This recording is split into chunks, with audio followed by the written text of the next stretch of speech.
Second. All right, buddy. How's it going? Good, bro. How about you? Doing good, doing good. Thanks for having me on. Appreciate it. Yeah, thanks for coming on, dude. You'd be surprised. Like I try to line up like a handful of these a week, and you'd be surprised how many people like last minute like nah, sorry, man, I don't want to do it, or like I gotta go I gotta go watch like my cousin's goldfish. Sorry, I'm loyal, man. That's one thing. a real one right there. He knows the grind. Man of my word. Yes, sir. So how's everything been? I feel like I haven't seen you in forever. I know it's been a while, buddy. How was Aruba? It was good, man. Can't complain. It was much needed trip. I'm excited. It was like heaven on earth. Was that your first time there? First time there. I never even been. Like, so like, what do you guys do there? Is it like mostly just beach life or? Beach, pool life, pool bar life, the nightlife that they did have, although there was a curfew, but still made the most of it, had a blast. Yes, you and Alicia both had a good time. Oh yeah, blast. Like I said, heaven on earth, man. Highly recommend it. See, but I feel like a place like that, like, is it like a crazy party scene, or can people like Big Vin and the gang like show up and fit right in? Or are they too much? I'd say it's very family oriented. But at the same time, definitely a big party scene, depending on like where you go, the hotel you're at, what pool bar you're at, stuff like that. So again, it was just us two there and we had a blast, drank, ate good food, couldn't complain. That's good, bro. That's Oh good. yeah. And then I mean, Flatline's been picking up too with all the UFC shit going on. Like I was talking to you earlier about that. It's been crazy. I know, man. The support and the growth that we've gotten over, I'd say the past like year, mostly through COVID, has been like crazy. Kind of more than what I expected we would do, to be completely honest. Yeah, I mean that's always the best when it's like, because what you guys start that up just kind of just for fun, like you were just big in MMA and everything, so you just want to see where it would go. Yeah, it was basically me and Kevin back in 2019, like it was like October. It was right before the UFC came to Boston. And we were like, you know what? We love talking about this stuff. Let's just start our own podcast, right? And the original first ever episode, we originally called it Punk Drunk Podcast, and we were going to do all the episodes drunk. And we realized that was, well, one, that name was already taken. So we already built like a logo, website, everything. So Yeah. we had to like start from square one. And Kevin was like, you know what? Flatline sounds great. And then we just won't drink during them. And then it evolved. And then we did a couple episodes without thinking like doing video or anything like that. And then we went to UFC Boston, met Joe Giannetti, who was on the Ultimate Fighter, and he was our first ever guest. And that's when we started to do the whole like YouTube scene and started doing video for everything. Originally, it was just like us talking, and we're like, let's go on video. I think it'll be fun. So that's how it started. Was that something you guys both always liked? Like, because I mean, we've chatted so many times about it, but I feel like I've never like asked you what what got you into like MMA and everything in general? Was it just saw it on TV or whatever? Yeah. So shout out Kevin. I got into it because of him. And honestly, I watched a McGregor fight as like, I don't care if that like makes me sound like a casual. But I saw him fight. When was this? Chad Mendez back at UFC 189. And I was just like instantly hooked by him. Like just like the audience that he brought and like his like brashness and like just his fighting style. And I was like, this is like the coolest thing ever. Like I think everyone thinks about like the old UFC and like, trust me, everyone's seen that like old UFC on TV where it's like tap out and all that. And I feel like no one was really that big of a fan. Like it's blown up now. But yeah, I've seen like, a couple fights on TV back in the day, but I really started getting into it when like McGregor came to the scene. And I don't care if that makes me sound like a casual. He's a sicko. I mean, most people I feel like would say the same thing. There's so many people that were brought into UFC and really helped it. I mean, him in general, he helped bring the sport to the limelight for the most part. I mean, it's been around for years, but it's never had like a true polarizing figure that brings in people from all over. Like it was just like the fan of UFC or mixed martial arts who would watch it, but now it's like everybody lines up. They get the ESPN Plus subscription or whatever have a cable where they'll watch it on Sundays. They'll pay for like the pay-per-views all the time. I mean, I feel like in a way it's starting to take over the limelight from boxing, because boxing used to be like that big thing, but now they kind of don't have like that charismatic, enigma in the league anymore, really. Yeah, I guess that's the debate going on right now, especially with this whole, YouTube boxing coming into play and Jake Paul and doing all this. But I think that the biggest discrepancy is like if you look at like pay-per-view buys, it's you got the Floyd Mayweathers of the world who are breaking records every time he fights.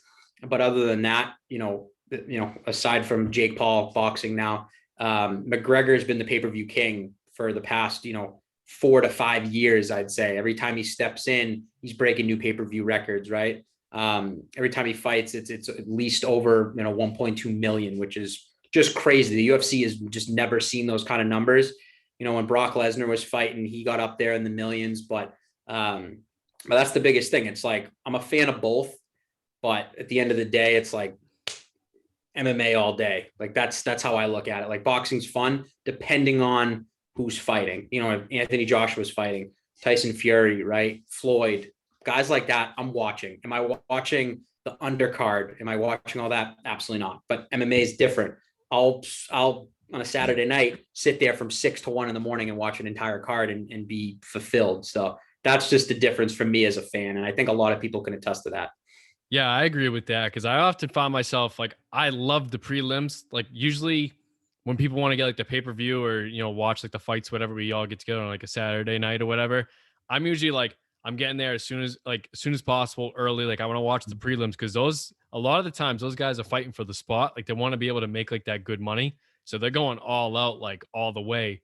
Whereas like with boxing, like I like boxing too, but boxing it's like stand up. The guys usually go for like 8 to 10 rounds. And Mm. MMA, it's like 3 quick rounds, like boom, boom, boom, like you're going right at it full tilt, like pretty much no holds barred for like the most part. So it's just like so exciting. It's like when you line up like after school and there'd be like that street fight, everybody be like form like a circle and everybody be fighting like down the street from like the school or like outside of the park or whatever. Like I feel like there's almost like that energy about it. It's like a barbaric like childhood vibe to it in a sense. Oh yeah, I mean, it's just two different worlds. It's like boxers are very, you see a lot of undefeated guys in boxing, right? You see a lot of guys come in 25-0, right? 20-0, and there's a lot of padding that goes on in boxing. There's a reason why you don't see a lot of just undefeated MMA guys, because like I feel like anything can happen in MMA, and that's what makes it so exciting. Like you go back to last weekend, for example, right? Kamaru Usman, who's predominantly a grappler, a wrestler. Everyone thought he was just going to take Masvidal down, dominate the fight that way or in the clinch, and he knocks him out with one punch. It just like the craziest shit can happen in MMA, and in boxing, it's just like what's going to happen most of the time. Where it's like, hey, if Deontay Wilder gets in there, he's probably going to knock the dude out in the first 3 rounds. Mayweather goes in there, he's probably not going to get touched once, make 300 million, and it's going to go to decision, right? But that's not to say that that's not exciting to some people. They love boxing, but I think that's why MMA is taking over, because they're just putting on ridiculous fights every weekend. The pay-per-views, even throughout Corona, like the coronavirus, has been ridiculous, and it's just so much more exciting. There's so many more ways to finish someone, and I mean, even last weekend with just the breaking of Chris Weidman's leg. Like you don't see that stuff in boxing. It's just crazy. Yeah, I mean, there's like you were saying, there's so many different ways to finish someone, and it's interesting to watch where boxing, I feel like once you find like your niche and you find out what your strength is, a lot of the times that's pretty much your go-to as like a boxer, seeing as it's just a stand-up fight. Whereas with MMA and UFC in general, like Usman, for example, primarily a wrestler. I mean, he turned into a striker. I mean, you've seen like the last 3, 4 fights, like his striking has continuously improved to the point where it's at like right now. So it's just interesting to watch these guys evolve, and you're never gonna get it's like a mixed bag, you know? Yeah, and I think it's a lot different because in MMA you can come in as a wrestler or you can come in as a straight like boxer, and then you kind of build your craft and get into jujitsu. You get into kickboxing, Muay Thai, like all that stuff. So it's like crazy to see like people evolve. It's like Khabib came in as just like this straight wrestler, and his striking like evolved so much. And, you know, he barely gets touched in all his fights, which is crazy, which means his boxing, you know, defense has just grown over time. And same with Usman, man. Like, I think Masvidal said it before the fight. He's the softest puncher he's ever been against, and then he gets put out in one punch. His lights completely out. So it's just crazy. Like, even over that time, like, you can just evolve so much as a fighter because you're using all of your tools. You like have to. You can't just be a predominantly just like dominant grappler, dominant wrestler without having those tools, because you will eventually get exposed. Yeah, exactly. Now, besides, because I mean, we see each other a fairly good amount, but a lot of the things that I like about this podcast necessarily is I get to learn more about other people, whether it be I see them once in a blue moon, or I haven't seen them in years, or I see them fairly often. I feel like when like you're in public, like especially when we're out like over big vins and we're like drinking, we're having like a good time. I never really get to like chat with you so much, like one on one, and kind of pick your brain a little bit. Of course. So like I don't even know like what you do for like for work or like anything outside of like drinking and MMA. You know what I mean? So It's like very what do you true. like what is Dom? Like you know what I mean? Like I know who you are, but I don't know everything about you. You know what I mean? Yeah, most of the time we're together, we're drinking, big vins, partying our asses off. That's true. But no, North Shore kid, software sales, managed business development at a startup in Boston. So just doing that on the weekdays. And again, weekends, just fights. You know, during football season, it's football and fights, doing flatline during the week, cranking out content. So those are my loves, I guess: football, MMA, podcast, and drinking. And drinking. Kid's got it down to a science. Oh, yeah. Now, how do you like that sales job? Is that something that is that like what you geared towards when you went to college? Yeah, been in tech sales for a while. So um something I'm good at, something I've been doing since college, internships, all that stuff. So it's been great at a good company now. So exactly what I wanted, and just grinding there every day, man. Working at home, you know, it is what it is. The home life. Now, are you guys set to go back to the office anytime soon, or are they kind of leaving it up to your choice?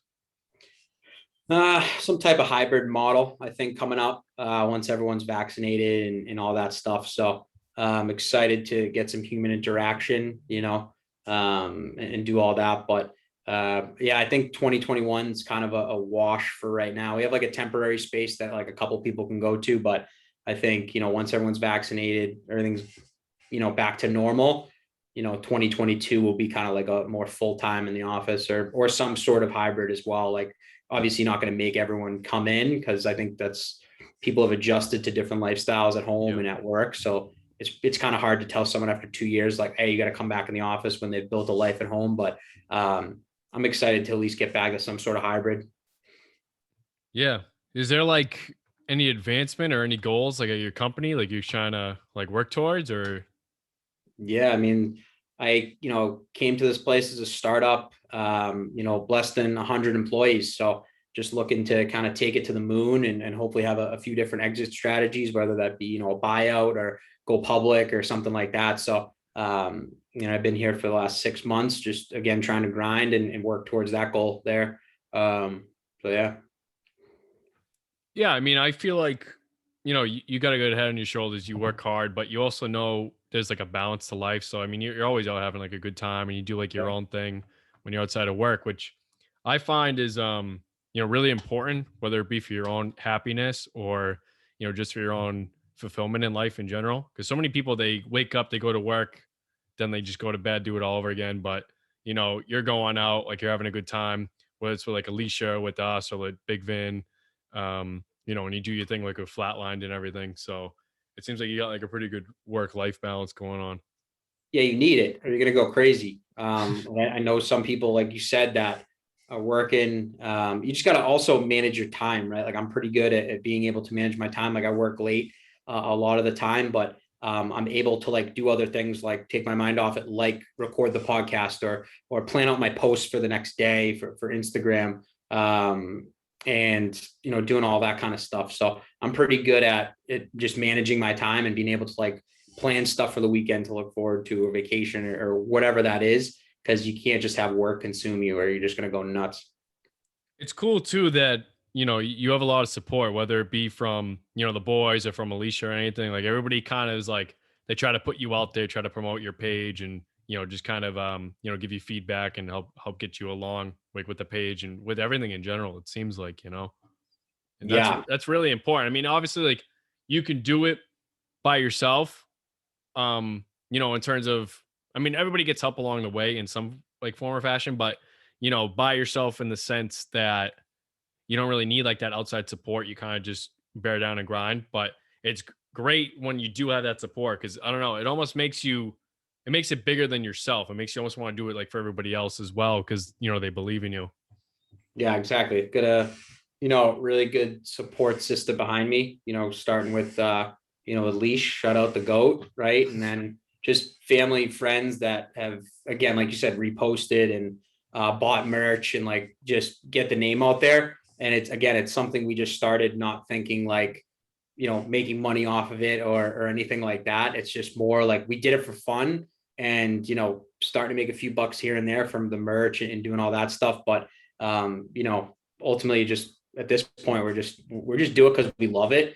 And it's just like routine for us. Like me and Kevin have been doing podcasts on either Monday or Tuesday nights, literally for the past year and a half, 2 years. And it's just like something that's like in our routine, like the same time, there's obviously times where we're busy and we got to push it. But I think we went on, I swear to God, I think it was like 49 weeks in a row. We did the podcast. Like we did it like almost, a whole friggin' year, like no breaks in between. Like we were committed to it and we just did it because it was like fun and seeing like everyone around us support it and like love it and like get people involved in it. Like, right. I remember like meeting you for the first time and, telling you all about it and you watching the show. And then now you text me today, you're like, dude, I'm really getting into this. Like, that's why we did it, to like get our friends more into it, our parents, like everyone around us. So then when we're watching fights and we come over to the pay-per-view, like people know what the hell we're talking about rather than me and Kevin just standing in front of the TV, just like screaming and everyone's like, what the hell is this? Like, what's going on right now? So it's nice. Yeah, I remember before I met you, like I was into it back in the day when it was like the old school guys like Chuck Liddell, Tito, Rampage, Anderson Silva back before he snapped his leg. And then, I kind of fell out of it a little bit until McGregor came in because he's just so polarizing. It's you could watch just the press conferences alone and be entertained because he's just an entertainer. But even then it was like, okay, I don't know anybody besides like McGregor, but now it's like I watch him almost every weekend. Like I have ESPN Plus, so I'm always watching it. Then like I'll talk with you guys and I'll talk with like my other buddies, and it's become almost like a weekly like Saturday night thing. So it's great. You get to learn the guys a little bit more about the sport and everything. Yeah, and it's something to look forward to like every week, like pay-per-view week. I mean, you've seen me, you've come to my house for parties and stuff. Like I get fired up and it's just like something to get you through the work week. And it's good. Like I think a lot of people are like, dude, you're crazy. Like you just spend almost every Saturday night just like watching fights. But it's just like something I love to do. And like we work around it, right? Like there's obviously gonna be times where I might have to miss it, going out to eat or going out for someone's birthday, right? But I feel like we always and find a way, especially me and Kevin, find a way to watch it on our phones or like go somewhere that has it showing. Like we're pretty dedicated. Like we really don't miss anything, even if it's a fight night, if it's free, doesn't matter who the main event is. Like again, we watch it every single weekend, and it's pretty cool to say that. Yeah, I mean that's hard. I mean sometimes because I'll miss like a good fair share of the fights and everything. So like most people, I'll go on like Instagram or Facebook or whatever to try to catch up. And usually you guys I go to first because you guys almost have everything like pre-made ahead of time. I swear to God, where as soon as the fight's done, it's like already up. So it's like perfect. It's like 5 at most 10 minutes after like the decision's already done, the Yeah. fight's already been set. It's already up there. I'm like, oh, sick. Like here it is. Mm-hmm. Yeah, we do a pretty good job at like trying to stay up to date with like, we're not this big like news outlet, so we're never going to hear the news first, but like I try to do a good job at like going through Twitter like late night and making something late at night so it schedules to send out at like a certain time in the morning, and we're pretty strategic with everything. So Like I said, we're diehards, so we're gonna plan out our posts, plan out the content, our agenda beforehand, and so yeah, it's just so fun to do. Yeah, I mean that just shows the level of commitment and how much, you guys like it. So it kind of motivates you to want to do that because I mean, I know from experience from doing the sports page and then from doing this and everything else in general, it's so hard with everything else that life throws at you, whether it be work, school, family, really out fucking drinking, partying, whatever. It's hard to be on the ball like that, like almost every single time, like just being consistent. So I mean, that's just huge props right there that you guys managed to do it. Yeah, it's definitely, are there times where it's like, oh man, like I got to do a post for tomorrow, or like I got to upload this video, or like I got to edit a video, which like sometimes takes, I mean, you edit your videos, it takes a long time, right? And, there's times where it's like, but you got to do it because I want to stay consistent. We do have a fan base that like, I think like always comments on our stuff or always comments on our YouTube, likes our stuff. Like, so I do it just to be consistent and because it's like, again, super fun to do. And like, it's not like we're racking up the views on YouTube or anything like that, making millions, but it's just fun to like see us out there and see people from like, just not only like here, but like other countries that are like commenting on our stuff and reposting our stuff. Like that's what we do it for. It's just like so cool. Like the people that are DMing us and doing all that. And again, like we didn't start this to do anything. It was literally just for fun. Yeah, I definitely feel that. Like, especially when I see people that I know, and a lot of times I haven't talked to them like a long time. They're like, "Yeah, like I see you, like you're doing your thing. You got like your podcast going. It seems like you're doing good. Like I like it. Like I'm a fan. Like keep it up." So it's encouraging. And then, like you said, I've had random people DM me from like Japan and Europe and stuff, and I've had like long like conversations with them, and it's like I would have never in my life got in touch with these people from all the way across the globe. Like if I didn't just put the stuff out there. Yeah, and then obviously when you do get the attention of like some sort of fighter that like reposts your stuff, and like that's like the best part is like when we make a really dope post about a fighter and they end up like either posting it or putting it into their story and tagging us, and then obviously you've seen a few interviews that we've done, like doing an interview with someone, they repost it and we gain some following from that. So it's like all worth it. There's like a method behind everything we try to do. Yeah. Now let me ask you this. I usually ask this to a lot of people that are really big into like MMA and jujitsu and everything else. Like when you were a kid, like were you a huge fan of like Dragon Ball Z or like Mortal Kombat or like any like those fighting style things? Because I feel like a lot of people they were just like pinned in front of the TV, ADHD, or in front of the video games, and they just always wanted to like kick ass and do like crazy flips and shit. Yeah, believe it or not, wasn't into like any of that. I was big into WWE. Yeah, I guess that's like pretty I guess that different, but counts. it kind of counts. And It was wrestling in MMA. yeah, I used to go to all like the WrestleManias at the TD Garden and all that. And um, I like grew up thinking it was like real and like I wanted to be a wrestler and all that stuff. And then one day I ended up like doing a move on my brother and cracked his head open. And I couldn't, my parents like said no more wrestling. That was a while back. So, and I just stopped watching it and found out it was fake. And I was like in depression for a while. So, but yeah, big WWE, WWF guy. So, Yeah, I feel like almost every guy went through a WWE phase. You know what I mean? Some longer than others. Like me, I don't really watch it too much anymore, but like I still love it. Like whenever people talk about it or anything, it gets me like fired up. But I feel like almost every person had that, at least for guys. oh yeah, like I was so big into it. Like when Kane and like Rey Mysterio and Yeah. like that time Undertaker, like I was like in love with it. I used to have all the merch, the dolls with it. Like I was a big fan. I still have one of the belts. It's like a light up belt and it plays like 7 different theme musics and shit. We used to go over my house and I had a trampoline, so we used to fight on the trampoline for who would like take home the belt. That's Proud to say I never lost.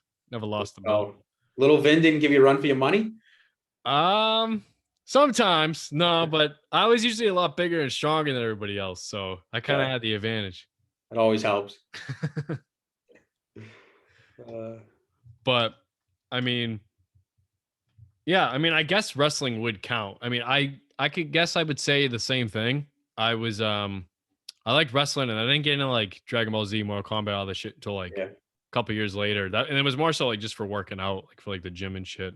yeah, yeah, exactly. But they, yeah, I know a lot of people that like were into that, and they do like fighting, they do like stuff like that. So yeah, I never got into like the whole Dragon Ball Z stuff, and I was more of like a Yu-Gi-Oh guy. Like that's what I watched. Yu-Gi-Oh. Yeah, I Yeah, liked Yu-Gi-Oh for loved a little Yu-Gi-Oh. bit. I don't know why.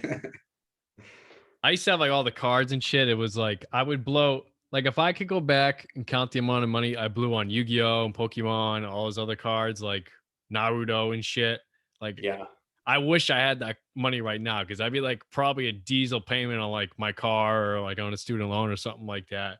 Because most of the Oh cards yeah. I got like weren't worth dick anyway. They were like random shit cards. Yeah, I used to in fourth and fifth grade, I used to like make the cards and I used to like print them out and Oh like yeah. perfectly seal them onto like older cards and be like Blue Eyes White Dragon, like sell them at school. And I got in a lot of trouble. So then like my Yu-Gi-Oh thing like had to go away.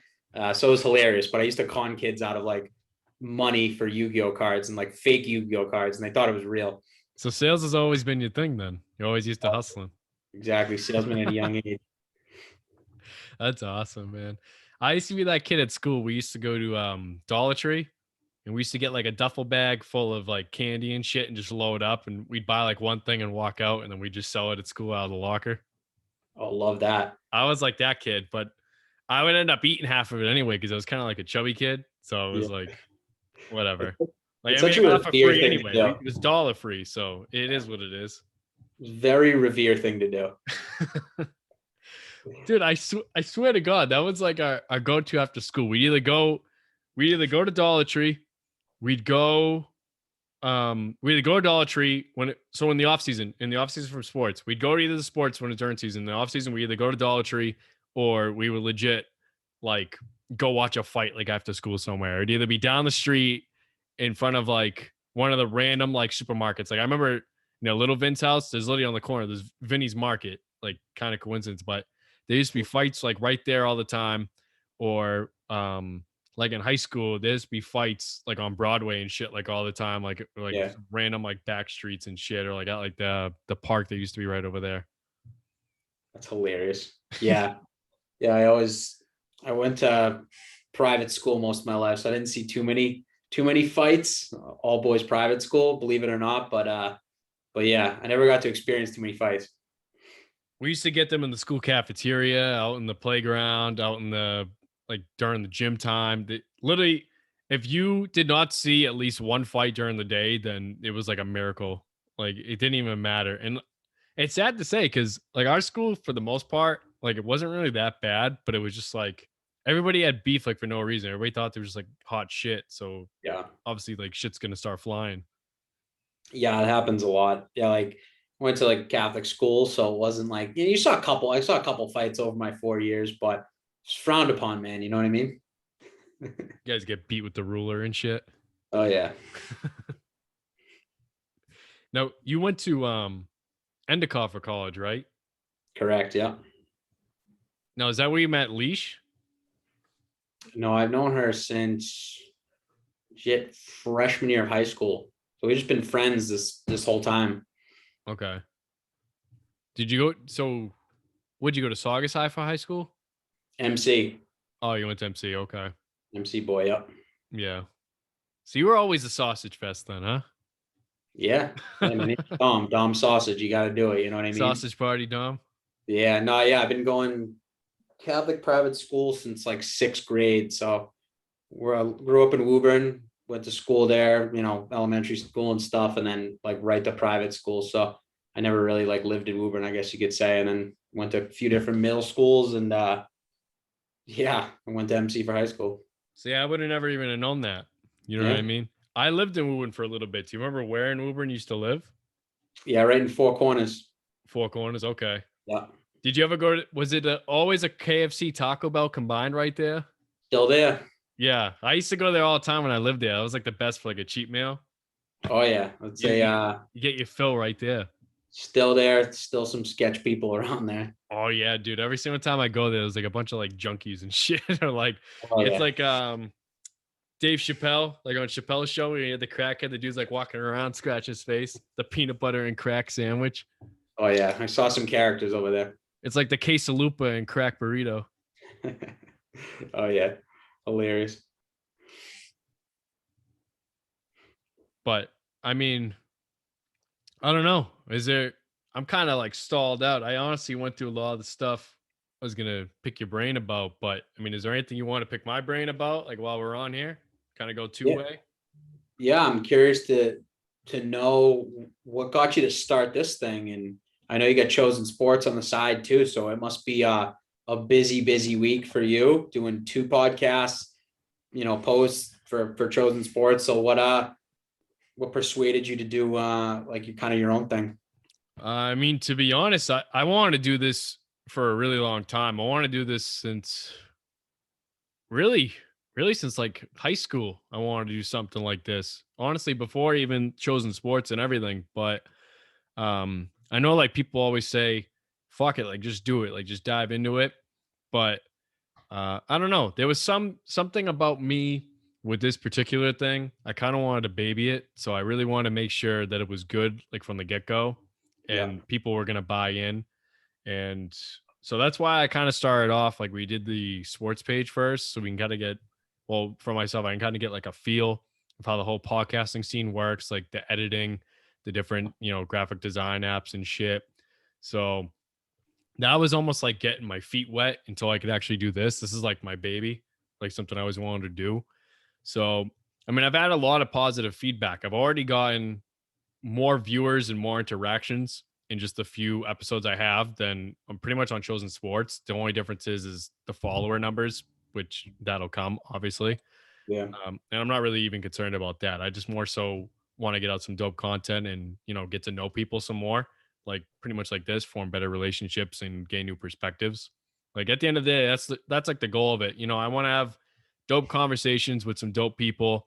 Trying to talk about each other's goals, get to know each other on a more personal level, and just gain like some new perspective. I've had some crazy good chats so far in just like the 4 episodes of this that I've had, whether it be, a coworker or somebody I've known for like 10 plus years or talked to on and off. So it's just been great just to form better bonds with people. And it's helped with talking to people just in general and just picking people's brains. yeah. Yeah, man, it's definitely a grind. It's not easy, you know what I mean? Taking time out of your day to do the podcast, and which is, primarily, like I said, anywhere 30 minutes to 2 hours it could be, right? Especially with like this kind of content you're doing, and talking to people rather than saying like, let's just talk about UFC, which again I could talk about it all night, but we kind of have it down to a science. Like we want it to be less than like, you know, primarily 45 minutes, right? For this, you can talk like, Rogan does it for 3 hours sometimes, right? So I think the biggest thing is just like staying consistent and, you know, definitely learning like all the tools. Like that's like the biggest thing. Like I just downloaded uh Final Cut Pro because they give you like I think it's like a 90-day free trial. And like I've been getting pretty good at that. And you can put like videos inside the video. So like if me and you were talking, we could put a video in between us, like cooler stuff that like maybe iMovie and those kind of things can't do. So like venture out and definitely like invest in some other tools and learn those other tools because it's like only going to make it better. And then like I know you use Canva. Shout out Canva Pro. That's like the greatest tool in the world. I love Yeah. that tool. So but it's a lot. It's a commitment. So kudos to you for doing both of them, man. I mean, it goes back to what we were saying earlier. When you truly like something and you're passionate about it, it almost doesn't even seem like work. Like it's almost like, oh man, like I can't wait. Like for example, like today, I was looking forward to this like all day. Like just getting to talk to somebody, having like a dope conversation. Like every single time I book one of these, like I write it down like a list, and I have like a few starter things to get like the conversation going, the gears going. But it's just awesome to have like a dope conversation and then see what we could pull out of it and where the conversation ends up going. Because with something like this, where there's no set agenda and no set topic per se, you can talk about anything and you can talk for as long as you want. Like my last convo that I had with my buddy Carlos from work, it went for almost like 2 hours and 30 minutes. And it was like I didn't even notice the time went by because it was just such an amazing conversation with somebody who I would probably never interact with outside of work, you know? Yeah, I think that's like the best part about what you're doing here is you can kind of like split up the two lifestyles with chosen sports. Like you can talk about the draft, you can talk about baseball, you can talk about the basketball playoffs, whatever you want to do there. But here, you can actually have like kind of a real conversation and learn more about these guests or have different brands on. And again, that's gonna, help you meet new people, but also like help with your brand as well. So yeah, I think it's cool. And I think, you know, mini Joe Rogan over here, man. I'm gonna take over the throne. That bald man's getting old. This bald man's still kicking, you know. That's what I'm saying. I can see the similarities, man. Couple of Boston guys too. Living off that elk meat. That elk meat, dude. I've never had elk. It looks pretty good. I mean, he hypes it up to be pretty good. He does, and he makes me want to go out and buy it. Like that's just like how, I mean, he like, goes out and kills it himself. yeah, Like it like makes that's you want to why go out and kill it. I don't know if I ever would. I'm not trying to be all about all up in those guts and shit, but yeah, I wouldn't do that. I would just go buy it somewhere. But it's just crazy. Like he's like such an influential dude. Like everything he says or like brands that like there's so many things that like from his show that he just like endorses that like I'll buy or like I'll like go look something up because like it's crazy. Like I don't think he's the smartest dude in the world, but it's just like everything he says is so like interesting. Like I'm assuming you probably watch, a lot of his podcasts, but like, yeah. the guests he has on, like I know he obviously has the numbers behind him and the fame, but like just the guests he has on and the way he like talks, like he just like gets it. I know he started this whole podcast scene, so it's cool to see where he's at now and like obviously the massive Spotify deal. I think a lot of people are upset you can't just like not on YouTube anymore, but I mean that guy cashed out. What I love about it is he never really changed up from the style. Like it's still like he's very relatable in the way that like he talks and the way he asks questions and the way he, is actually curious about the people and the things that they're talking about. Mm-hmm. So I feel like if as long as you can keep the conversation going and you can bring up topics that are interesting and people are going to listen regardless. A lot of times when people listen to it, like myself, I'll be around the house like doing chores, or sometimes like I'll catch myself in the car at like the gym, and it just takes my mind away from things. But sometimes you pick out like little pieces of information that are just so interesting to you, and you're like, wow, like that's cool. Like I wouldn't like, for example, like when he was talking like to GSP, I would have never known GSP was like such like a brilliant guy. Like when you actually sit down and talk to him, like you think UFC fighters like the stereotype is all like they're dumb, like they're brain dead. Like he's actually a very, very smart man. And obviously, I'm more than likely never gonna meet GSP and sit down and talk with him in my life. So you get to it's almost as if you're sitting down and talking with him and you get to pick his brain a little bit. So Yeah. that's why I think it's so cool. And that same concept I kind of try to apply to this where just sit down, pick people's brains, and let different perspectives from different walks of life kind of get out there, and people can kind of just pick and choose what they like.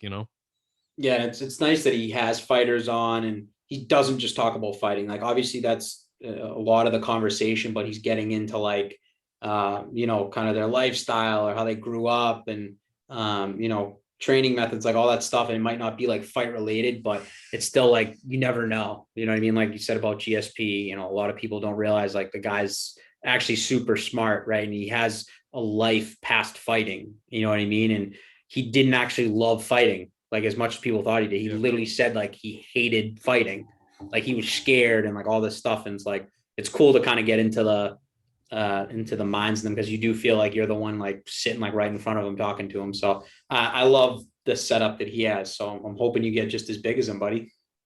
Yeah, I mean, as long as I as long as I'm happy doing it, to me, it doesn't even matter if I don't blow up, I don't go anywhere. Just this alone, being able to talk to people on a more personal level where you typically wouldn't have the time to do it, or when you're out in public, it's you kind of don't get a chance to do it. I mean, that alone just kind of makes it worthwhile to me because I feel like in life, you if you don't keep learning, continue to grow and be on a quest for knowledge, then you get complacent and you kind of get ignorant and stuck in your ways. So to be able just to sit down and talk with people, it really helps to, increase the quality of life, not only for myself, but for the other person in the conversation. Yeah, no, it's definitely something fun too. And like I said, you got kind of both worlds split up, right? Like you're going to be able to bring on some awesome people, learn about them, And then again, like once chosen sports starts to blow up, like definitely start reaching out to different athletes. Like you'll be surprised who answers you, man. Like if you're the messaging that you have behind it and just like being a normal dude rather than like trying to jump down anyone's throat, being like, oh, come to my podcast, come on, like the way you do it, like the way we reach out to fighters, like it's so rewarding when like you look at someone, you're like, wow, this guy is like, 50,000 followers or something, and they're reaching back out to us being like, hey, we want to come talk to you. And so it's like, but you get the best of both worlds where it's like, you get to just talk to like someone like me, where I know like I'm all flatline MMA all the time, but then you get to know the real me, Dom Aurora, right? And me, like you said, me and you hang out a lot, but it's mostly around fights, drinking, stuff like that. But now me and you get to talk when it's like we're not drinking, we're not drunk together. So it's this is definitely awesome because you get the sports world and you get like the real world. Yeah, for sure. And like that point that you brought up, which I really like, is there's a lot of give and take where it's not just me, putting out there like, hey, you want to be on my podcast? You want to be on my podcast? Like, you want to be on my podcast? Like, yeah, for sure. Like, I reach out to people and I ask them, but I've had a couple people, they actually check it out because they're interested and they've Yeah. asked me, hey, like, can I be on like the podcast? Like, I really like it. Like, I think it's dope. You know what I mean? So, um, it's more rewarding when somebody asks me than when I ask somebody else because that just means, hey, like maybe I'm doing something right. Like maybe people are actually interested in they want to be involved with what I'm doing, and it just makes it far more rewarding. Mm-hmm. Yeah, and especially too when you are able to get someone high profile, like right now the highest profile person we've ever had was Rob Font. He's number 3 bantamweight in the world. He's obviously a New England guy, but it was just like great to see him be like super nice and be like, hell yeah, I want to jump on. Right. And at this point, I forget how many followers we were at, but it was nothing crazy. And that's what made me feel even better. That it was like, he didn't just like look at the number on our page and say like, oh, like I'm going to get clout from this or anything like that. Like, I swear to God, I think we were like under 1,000 followers when he came onto our show. And he's a New England guy. So like that was like close to home for us. And he's now fighting on May 22nd for a number 1 contender spot, fighting against Cody Garbrandt. Like this guy could be a world champion. He was on our show and he took the time, an hour out of his day, to literally talk to 2 kids who just were like, hey man, we're from New England. We'd love to have you on the show. Like you're freaking awesome. Like New England Cartel, right? And literally like the nicest dude ever. We went down to his gym. We trained with him for a little bit. We did a session with him. Like the guy's That's like the fucking nicest guy in the sick. world. And it all came from just like building rapport, and he came on and he, his wife was in the background on the show. Like it was just like, it was awesome. And like, I think that's way more rewarding than us gaining like a couple thousand followers because we got to meet this guy. We got to go train at his gym with him, like built a relationship with him. I have his number. I text him after fights. Like, it's so sick. Like it's way more rewarding than anything we could do. Yeah, dude, that's fucking awesome. I didn't even Yeah. know you guys did all that. You had all that going too. That's awesome. Yeah. So it's super rewarding. And as much as like we love doing the podcast, like we're fans first, right? So it's like you get a little starstruck when you got this guy in front of you who's about to fight for number 1 contender spot potential. If he wins this, he's fighting for a world title next. Like that's just amazing. And New England really doesn't breed like there's probably like 5 really well-known fighters from New England. And they're all friggin' savages. And just the fact that, again, took the time out of their day to just talk to us, message us, like just messaging back alone is like awesome. So reposting our stuff. But yeah, so super rewarding, like I said. And that's more than gaining followers, than buying merch, doing all that. It's like getting onto a podcast and us just being like, holy shit, like this dude's a professional fighter. We love the sport, and he's literally just talking fights with us. He's talking life. He was talking about his main house, like where he goes out to eat. Like it was just more than just fighting too. Yeah, it's like that little kid fan who used to sit in the stadiums, like comes out of you, and it just becomes like a different. It becomes like a reality shock in a sense. It's like, oh man, Yeah. like I always dreamt of this, always meeting these guys, and it's like here I am, you know.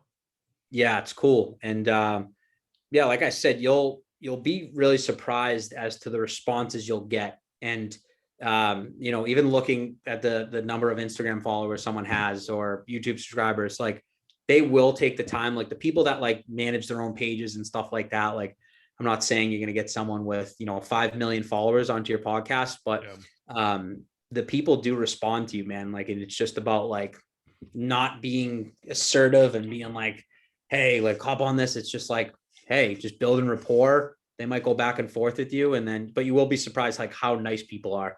And some of them not so nice, right? But a lot of people and like celebrities and all this stuff and whatever. I don't consider fighters like celebrities because they're just savages, but they're gonna message you back and they're gonna give you the time of day. And it's like I said, the best thing in the world. Even just getting a response if they don't come on, or comment on your photo, or like even a quick like of the photo is like you're being recognized. Like they took time out of the day to look at your post that you created on freaking Canva, and they're like, oh, this looks cool. Like it's of me. Like I'm gonna like it. Like that's pretty cool, Yeah. I mean, that's another thing too that I love about this is, I get to shout out people for, the things that like they're working on, like their goals, like their dreams, their different projects like they're working on. I get to bring them on and they can kind of talk about a little bit. Like I have you, and I get to shout you guys out for doing Flatline, which I'm like a big fan of.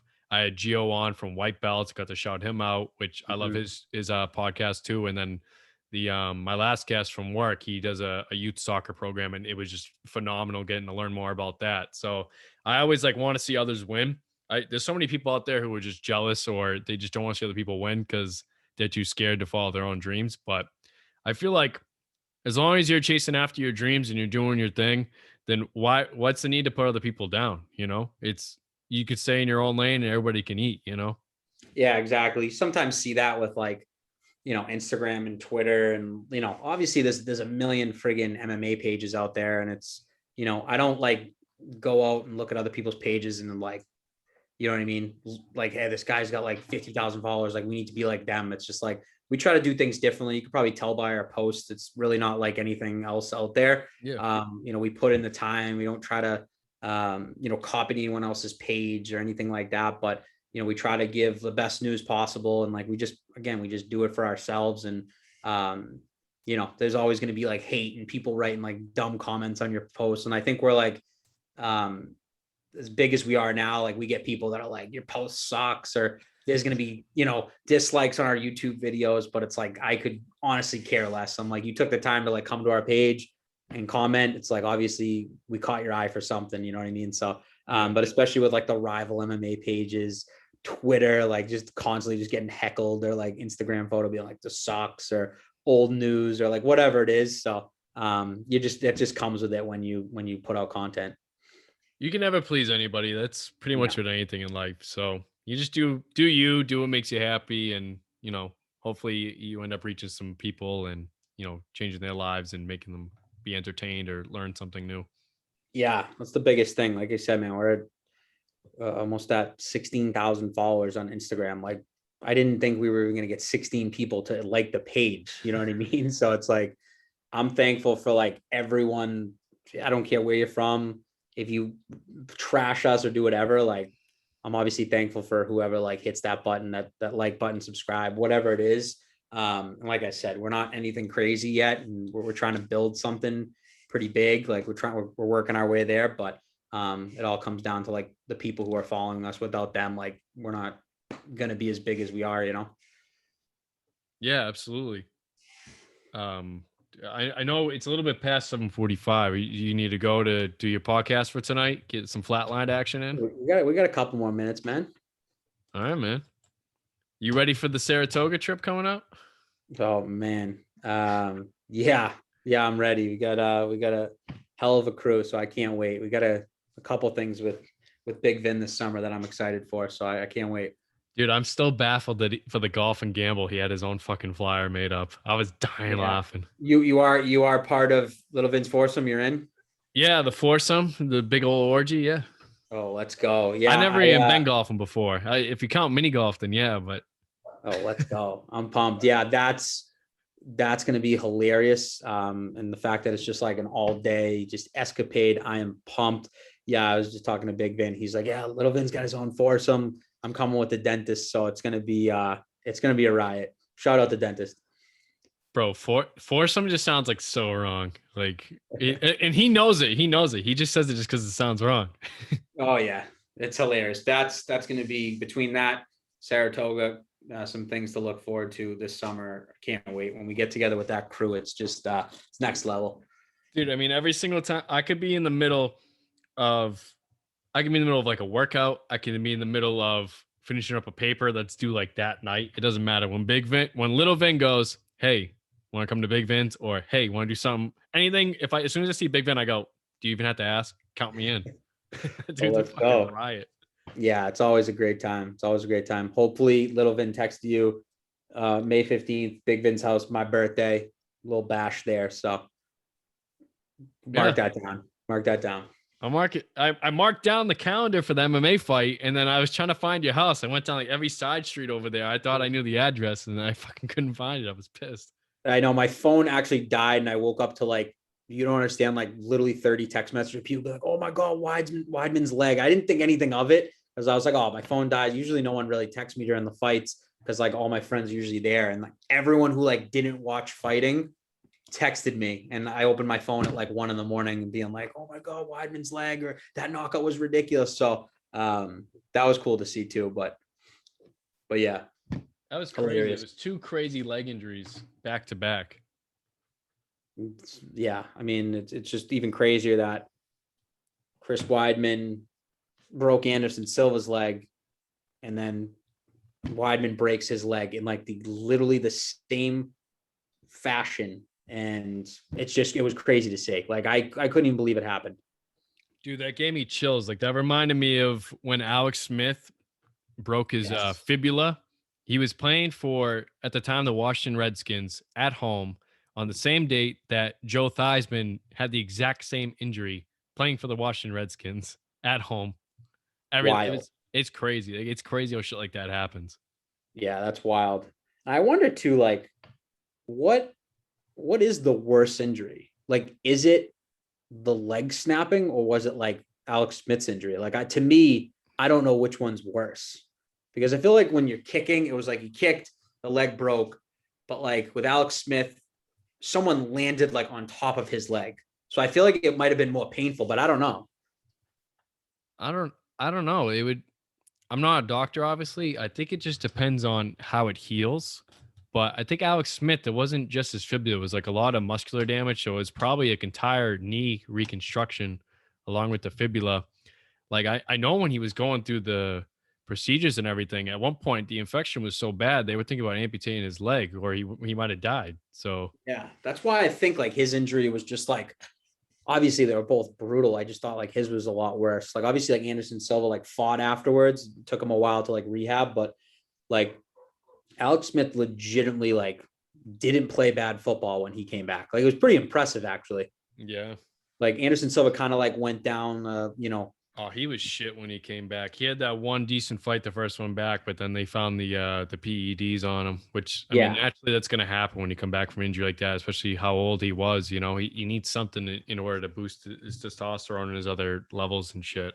yeah, exactly. But again, that's why that sport is so crazy, and anything can happen. Like first 17 seconds of the fight, Weidman snaps his leg. Like you just like can't pay for that type of stuff. Well, you can, you pay for the pay-per-view, but it was crazy to see that whole card, the whole night was amazing. So that's when the pay-per-views are definitely worth it, especially for people that you have over and you're watching the fights all night and like, oh, this is boring. This went to decision. Like every fight was a knockout. It was amazing, or an injury.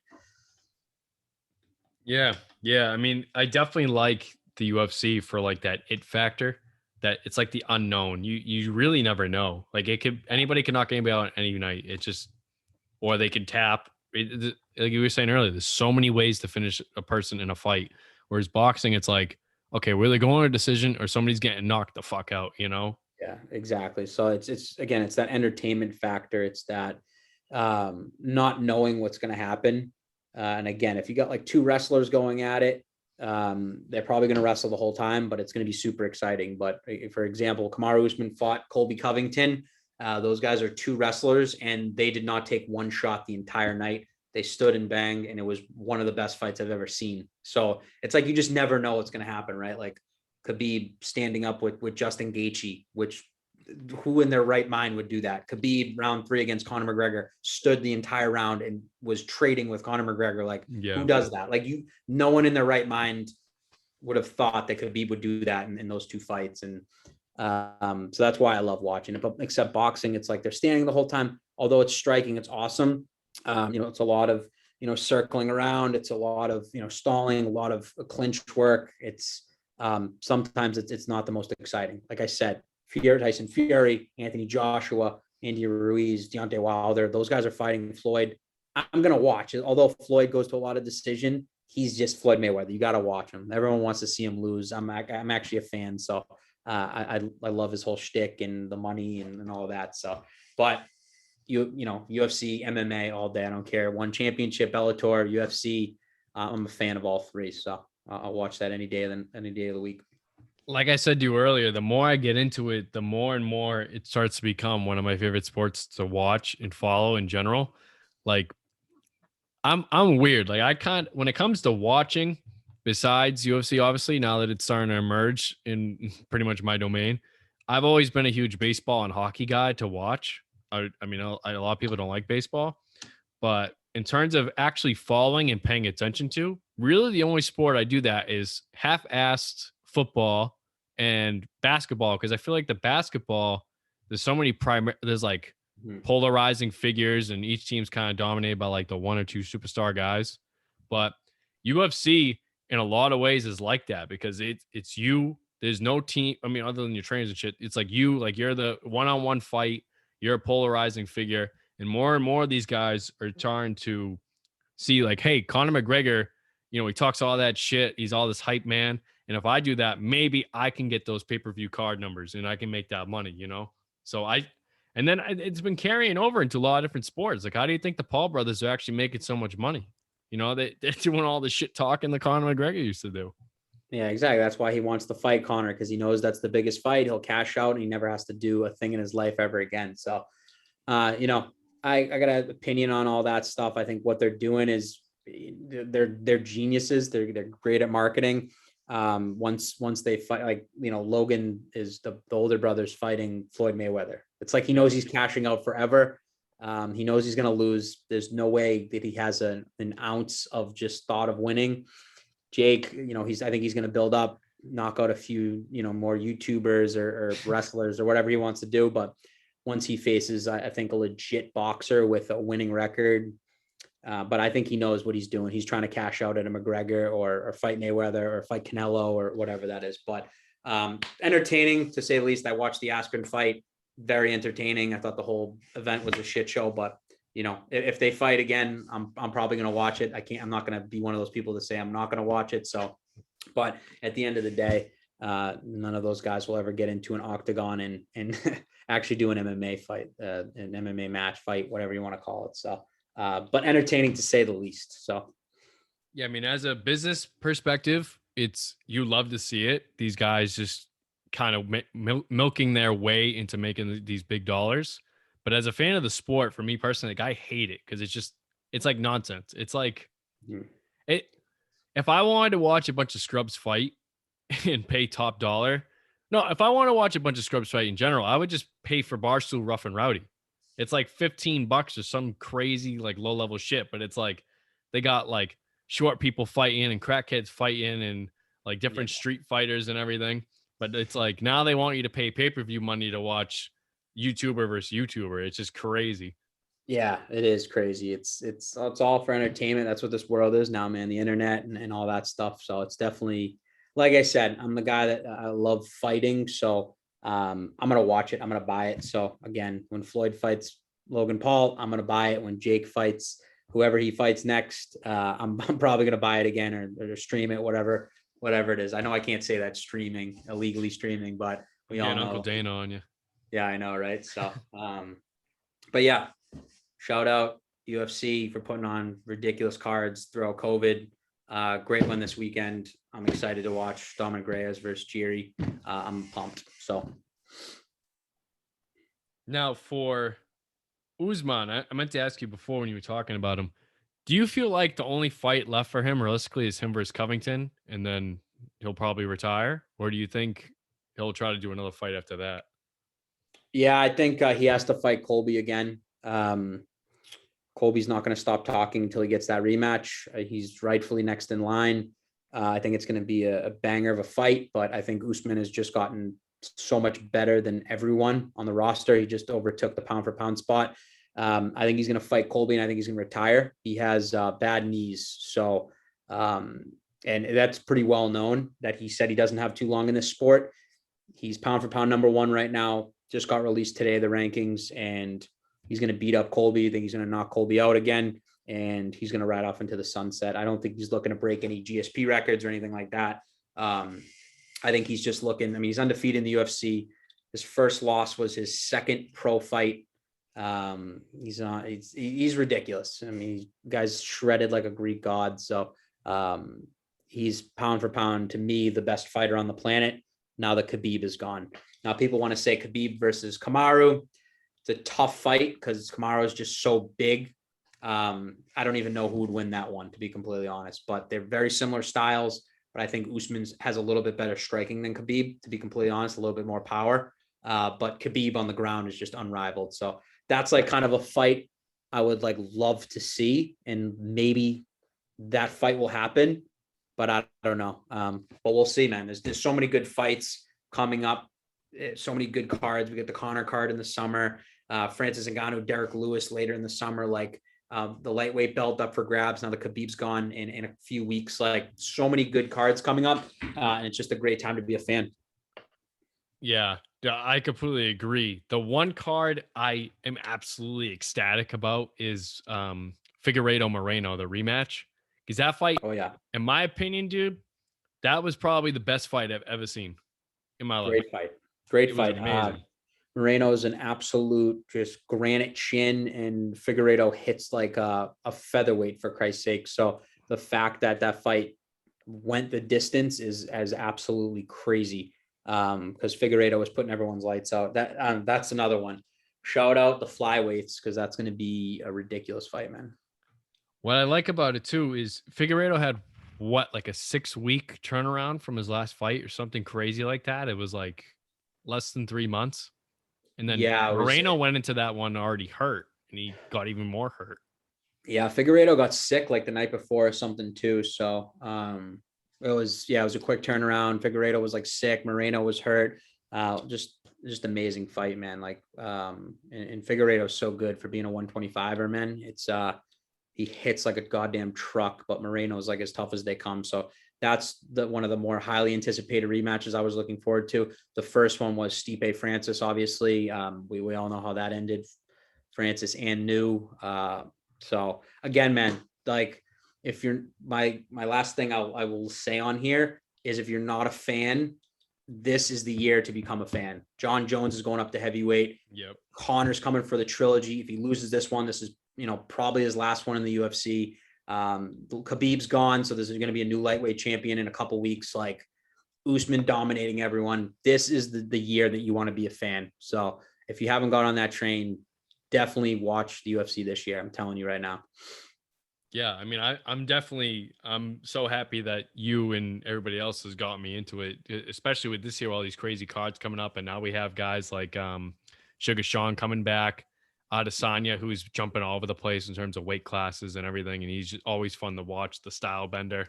So I feel like for the longest time, one of the things that capped the UFC was there was only a few weight classes that had great fighters or prolific fighters. I feel like every weight class now you could look and there's at least a handful of them. Yeah, top tens are usually got a lot of killers on them, man. So top 10, top 15. So like I said, man, it's super exciting. It's the guys, they're evolving, they hit harder, they'll choke you out harder, they'll, it's just everything, it's just different now. Everyone's kind of built different. So again, just so many good fights, and you definitely don't want to miss any of these pay-per-views because all of them are stacked. All of them are stacked. Bro, one guy the other night, I think it was the prelim, he won the fight by a one-armed rear naked choke. I was like, what the fuck? You never see a one-arm choke. Yeah, like I said, people they're just stronger. They kick harder. They punch harder. It's people are evolving, man, and you can just kind of see it in there. Some of these guys are just absolutely shredded. I mean, you see Usman, Guy doesn't have a friggin' ounce of body fat on him. Bro, look at Again, Ngannou. He's a fucking heavyweight, bro. He looks like a fucking Mack truck. yeah, he's He's like he insane. has almost an 8-pack. He's Yeah, like exactly. 250. Exactly. So again, super exciting time, man. And it's a great time to be a fan and not someone that like covers the sport and does podcasts and does all this stuff posts. But you know, it's just a great time to, if you want to see vicious knockouts, you want to see ridiculous submissions or just absolute wars. This is the year to do it. So many good fights, even from January to now. Every pay-per-view card has been ridiculous. Every fight night has been ridiculous. Like there hasn't been one boring card this entire year. So if that's my one piece of advice on this podcast is get into MMA, and you won't regret it this year. Even for the ladies, man, those chicks are tough. Those chicks are bangers, and some of them are actually pretty. I'm shocked, and they get paid to take a beat, and they still look pretty good. You saw the four most violent women on the planet, aside from obviously the GOAT Amanda Nunes, but Valentina Shevchenko retaining the belt, and then Thug Rose with just a head kick from hell. That was awesome to see. So, yeah. Yeah, buddy. Well, brother, thanks again for coming on. I appreciate it, and I'll definitely be seeing you again real soon. And I'll be keeping an eye on Flatlined MMA, of course, per usual, because some dope shit on there. Appreciate you having me on, brother. Yeah, if anyone wants to follow Flatline MMA, Instagram, YouTube, Twitter, all that stuff, trying to put out the best content possible. But more importantly, go give our boy Mikey, click that subscribe button, go follow Chosen Sports, and let's blow them up. Yes, sir. Yeah, I'll shout you guys out with this too. I'll make my special Dell show cover art, put a little Flatline MMA shout outs, a little bit of love on there. Appreciate it, brother. My this guy. was awesome. Yeah, man. We'll have you on again eventually, and then eventually, Vin and I and whoever will have to get on with you and Kev and chop a little UFC too. 100%, brother. We gotta definitely tag team this. Yeah. All right, man.